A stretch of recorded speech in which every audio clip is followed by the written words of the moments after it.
축이 무의식을 설명하고자 참작한 견해들은 곧잘 오해받곤 한다. 그래서 나는 앞에서 설명한 원론적인 해석에 주로 일어나는 적어도 두 가지 편견을 좀 더 자세히 논의하도록 하겠다. 특히 원형은 선천적 표상이라는 완고한 전제를 고집하는 경우가 있는데 이는 원형을 이해하기 더 어렵게 한다.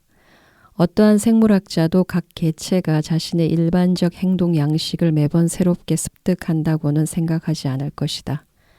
오히려 어떤 피리새가 자기 특유의 둥지를 만들 때 그것이 토끼가 아니라 피리새이기 때문에 그렇다는 것이 더 그럴싸한 생각이다. 이와 마찬가지로 인간이 하마의 행동 양식이나 다른 어떤 동물의 행동 양식이 아니라 인간 특유의 행동 양식을 가지고 태어난다는 것이 더 맞을 법하다. 인간 특유의 행동에는 새나 네 발 달린 동물과는 구별되는 인간의 신체 현상도 포함된다. 원형은 전형적인 행동 형식이며 의식화될 때 표상으로 나타난다. 의식 내용이 되는 모든 것은 그렇게 표상이 된다. 특징적 인간적 방식이 문제되기 때문에 지구 반대편에 사는 사람뿐만 아니라 고고학만이 우리와 연결지어줄 수 있는 수천 년 전 사람들에게서도 나타나는 정신적 형식들을 인간이라는 개체 속에서 확인할 수 있다는 것은 별로 놀라운 일이 아니다. 어떤 특정한 정신적 형식이 단지 일회적이 아닌 전형적 현상임을 증명하려면 내 자신이 여러 다른 개인들에게서 필요한 유보 조건 아래 그 같은 것을 관찰했음을 먼저 입증해야 한다. 그러고는 다른 관찰자들도 비슷하거나 같은 관찰을 했다고 증명해야 한다. 아울러 비슷하거나 같은 현상이 다른 여러 민족과 인종의 민간 전승에서 그리고 과거 수백 년이나 수천 년 이래로 전승된 문헌들에서도 입증할 수 있어야 할 것이다. 따라서 나의 방법과 일반적 고찰은 나뿐만 아니라 다른 관찰자들도 확인한 개인의 정신적 사실을 근거로 한다. 여기에 제시한 민간 전승, 신화, 역사 자료는 1차적으로 정신현상의 시공간에서 동일한 형식성을 증명하는 데 이바지한다. 개별적으로 발생한 전형적 형식의 의미 내용이 실제로 매우 중요하며 또한 개별적인 경우에서 그 의미 내용을 인식하는 것이 상당한 역할을 하기 때문에 이를 통하여 신화서 또한 그 내용과 관련하여 2차적으로 어떤 조명 대상이 되는 것은 필연적이다. 그러나 그렇다고 해서 연구 목적이 신화서 해석에 있다는 뜻은 아니다. 하지만 바로 이 관계에서 선입견이 폭넓게 지배하고 있는데 바로 무의식적 과정의 심리학이란 신화서를 해석하기 위한 어떤 철학이 아니냐는 선입견이다. 그러나 유감스럽게도 상당히 널리 퍼져 있는 이러한 선입견은 우리의 심리학이 관찰 가능한 사실에서 나왔지 절대로 철학적 사변을 근거로 나오지 않았음을 일부러 못 본 채 한 것이다. 예를 들어 우리가 꿈이나 상상에 나타나는 만다라 구조를 살펴본다면 신중하지 못한 비평의 경우 인도나 중국 철학을 정신현상에 해석해 넣는다는 이의를 제기할 수 있으며 실제로도 제기했다. 그러나 실제로는 단지 정신적 개별 현상을 아주 명백하게 동질 집단 현상과 비교했을 뿐이다. 동양 철학의 내성적 성향은 근본적으로 모든 시대와 지구상의 모든 지역에서 모두 내성적 태도를 나타내는 자료로서 드러난다. 비평가들에게 큰 어려움은 모두 만다라를 만들어내는 라마승의 정신상태처럼 문제가 되는 사실을 자기 자신의 경험을 통해서 잘 알지 못한다는 데 있다. 이 두 가지 선입견이 적지 않은 학문적 능력이 있는 두뇌들을 현대 심리학에 다가서지 못하게 한다. 이 밖에도 이성으로는 극복할 수 없는 수많은 장애물들이 있다. 그러므로 언급하지 않은 채로 두겠다. 사람들이 이해할 수 없다든가 대중이 무지하다고 해서 어느 정도 가능성 있는 성찰을 시도하는 일을 막을 수는 없다. 그 불확실성을 학문은 충분히 알고 있는 터이다. 우리는 물리학자들이 물리적 현상이 근간이 되는 과정을 알지 못하는 것과 마찬가지로 무의식 상태나 과정 그 자체를 정확히 알지 못한다. 현상계 너머에 있는 것을 우리는 전혀 생각할 수 없다. 왜냐하면 현상계 이외의 다른 근원지를 가진 생각이란 존재하지 않기 때문이다. 그러나 정신 본질을 근본적으로 깊이 생각하려면 우리는 판단의 중고가 될 아르키메데스의 점이 필요하다. 정신의 본체는 오직 비정신적일 수밖에 없다. 왜냐하면 생명 현상인 정신은 명백히 비정신적인 자연 속에 파묻혀 있기 때문이다. 비록 우리는 후자를 단지 정신적 소요성으로 인지하지만 그 객관적 실제성을 납득시킬 만한 충분한 근거들이 존재한다. 그러나 객관적 현실은 신체적 한계 너머에 있는 한 주로 우리 망막에 비치는 빛의 미립자에 의해 매개된다. 이 미립자 배열이 현상계의 상을 묘사하는데 현상계의 본질은 한편으로는 통각하는 정신의 성질에 다른 한편으로는 매개하는 빛의 성질에 달려있다. 통각하는 의식은 고도로 발달할 수 있음을 증명했고 도구를 개발해 시각과 청각을 상당할 정도로 넓힐 수 있었다. 이로써 현실이라고 설정한 현상계뿐만 아니라 주관적 의식세계도 엄청나게 넓어졌다. 이러한 의식과 현상계 사이, 그리고 주관적 지각과 객관적 실제 과정, 다시 말해 그 에너지적 효과 사이의 주목할 만한 상관관계의 존재는 더 이상 증명할 필요가 없겠다. 현상계가 원자의 수열 질서의 축적을 나타내므로 광자가 매개적 에너지 과정의 밑바닥에 있는 현실을 우리에게 뚜렷이 인식시키는지, 그리고 어떻게 그렇게 할 수 있는지 아는 것은 가장 중요하다. 빛뿐만 아니라 물질도 한편으로는 분리된 미립자처럼 다른 한편으로는 파장처럼 반응한다는 사실은 경험을 통해 알 수 있다. 이러한 모순된 결과 때문에 원자의 수열 질서 단계에서는 자연에 대한 통상적인 시공간 연속성에서의 인과적 묘사를 포기하지 않을 수 없다. 그 대신 다차원적 공간의 비가시적 개연성의 확률적 장들이 나타났는데 이는 사실상 현재 우리가 가진 지식의 위치를 제시해 준다. 이러한 추상적 설명 도식은 하나의 현실 개념을 근간으로 하는데 그 현실 개념은 근본적으로 관찰하는 체계에 대한 관찰자의 영향을 고려한다.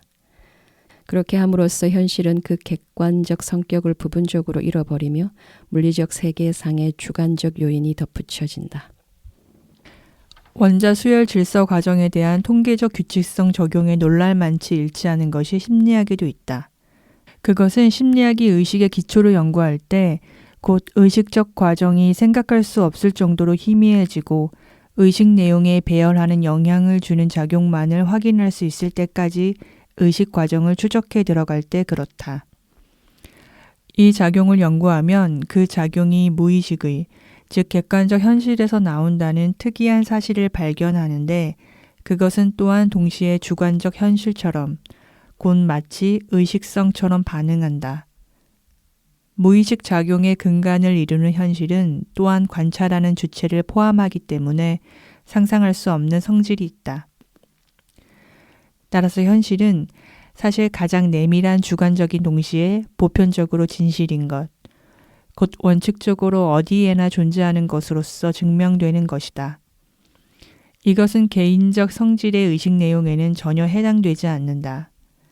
비전문인의 오성이 언제나 정신적 표상과 결부시키는 일과성, 임의성, 모호성과 일회성은 의식에만 해당되고 절대적 무의식에서는 해당되지 않는다.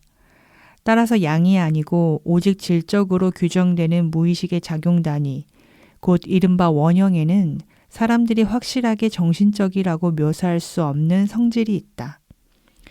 나는 순수한 심리학적 숙고로 오직 정신적이기만 한 성질을 의심하기에 이르렀지만 심리학은 물리학의 성과 때문에 단지 정신적이기만 한 원형의 전제 조건을 수정하지 않을 수 없음을 알게 되었다. 즉 물리학은 원자 수열 질서 단계에서 객관적 현실의 전제 조건으로 되어 있으며 이러한 조건에서만 만족할 만한 해석 도식이 가능하다는 결론을 먼저 심리학에 내놓았기 때문이다. 이것은 한편으로 물리적 세계상에 부착된 주관적 요인을 뜻하는 동시에 다른 한편으로 정신을 설명하는 데 없어서는 안 될 정신과 객관적 공간, 시간, 연속과의 필연적 결합을 뜻한다. 물리적 연속을 상상하기 쉽지 않은 것처럼 필연적으로 주어진 그 연속의 정신적 측면 역시 직관하기 어렵다. 그러나 정신과 물리적 연속과의 상대적 또는 부분적 동일성은 이론적으로 매우 중요하다.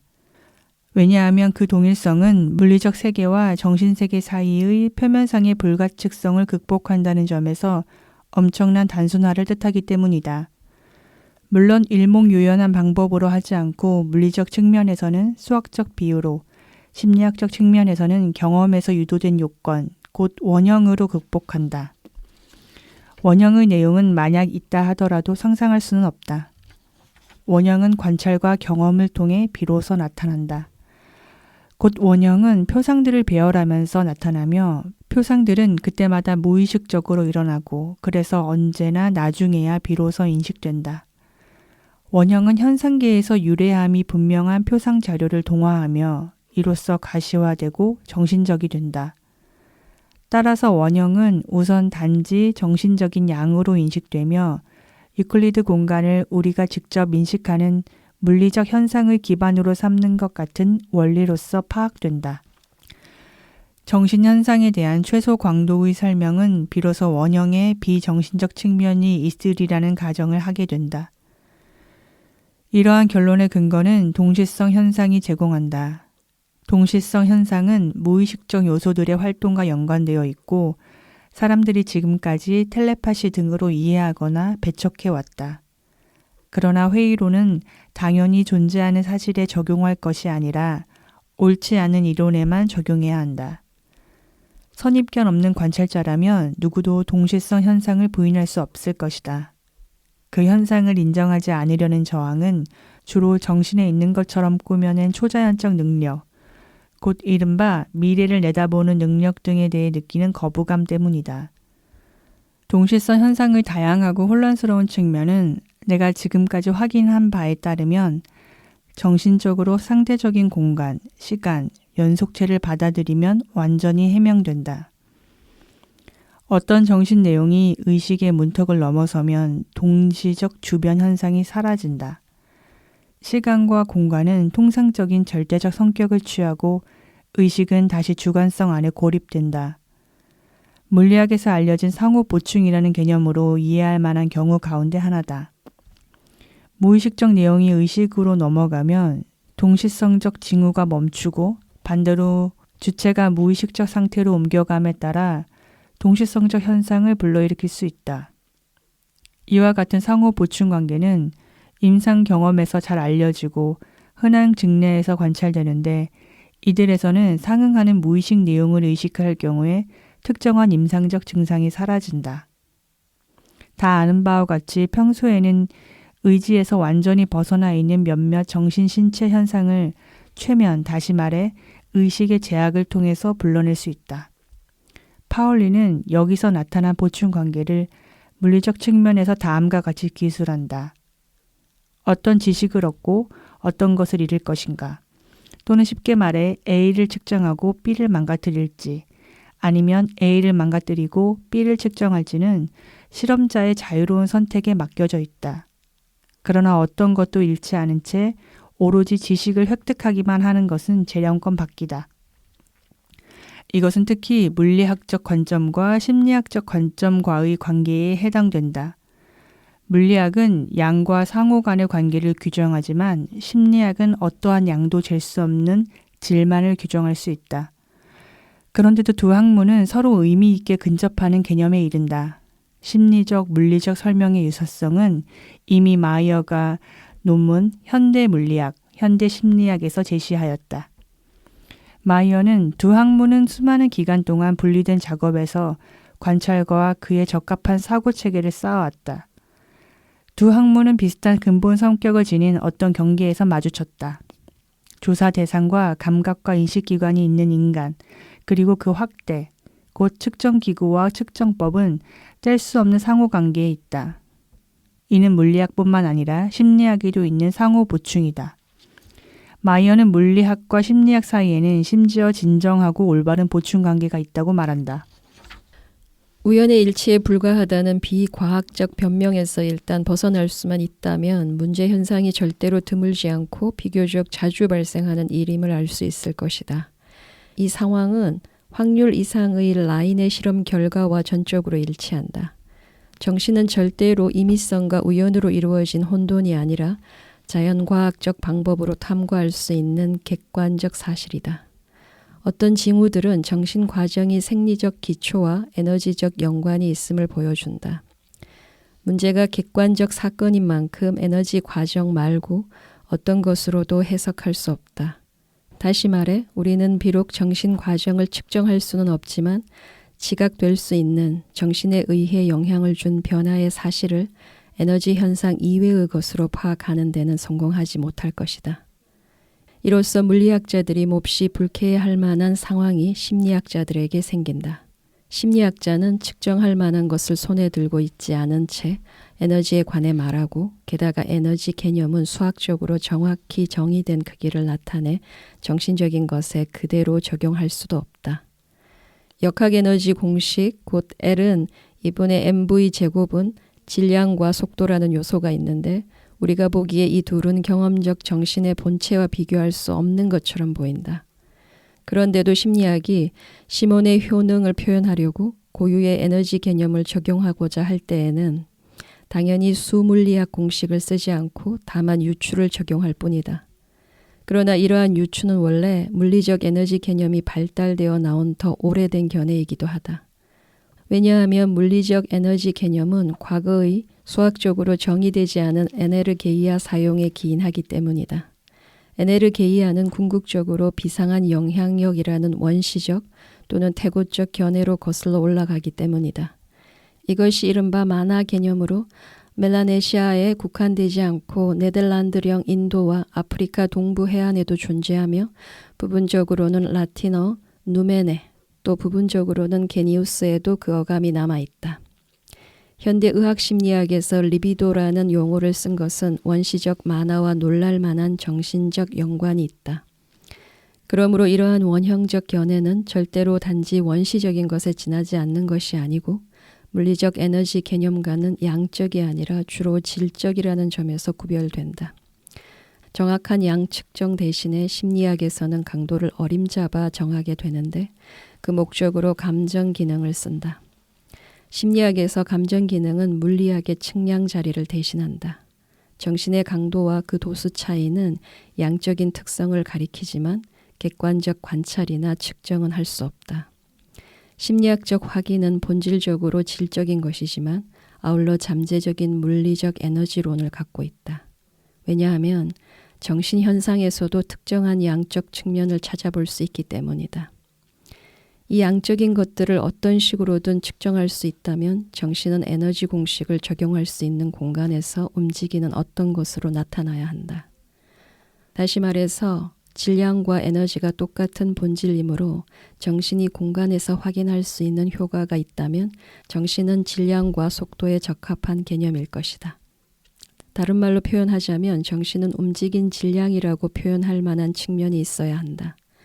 만일 우리가 물리적 정신적 현상과 관련해서 바로 예정 조화설을 주장하지 않으려면 물리적 정신적 현상은 상호작용일 수밖에 없을 것이다. 그러나 이 후자의 가설은 물질을 어떤 식으로든 접촉하는 정신, 그리고 반대로 잠재적 정신을 수반한 물질을 촉구하고 현대 물리학은 조만간 이 같은 명제에 관한 설명을 내놓을 것이다. 이와 연관해서 나는 초감각적 현상의 존재를 떠올리지 않을 수 없다. 초감각적 현상의 실제성의 가치를 인정하는 사람은 오직 그런 현상을 스스로 충분히 관찰할 기회가 있던 사람들 뿐이다. 지금까지 이러한 고찰이 옳다면 정신의 본질에 관한 심각한 파문을 일으킬 만한 결론이 나올 수 있을 듯하다. 이때 정신의 객관성은 단지 생리학적이고 생물학적인 현상일 뿐만 아니라 물리학적인 현상과도 연관되어 있을 것이며 그것도 핵물리학 현상과 가장 많은 연관을 맺을 듯 싶다. 내가 설명해서 분명히 제시한 것처럼 여기서 문제 삼을 것은 어떤 유사성을 확인하는 일이지 유사성을 가지고 어떤 연관성을 증명하여 결론을 이끌어내는 것이 아니다. 현대 물리학적 그리고 심리학적 인식 상황으로는 어떤 기본적 고찰의 유사성을 확인하는 것으로 족하다. 그러나 둘 사이에 있는 유사성은 강조해도 될 만큼 충분히 의미가 있다.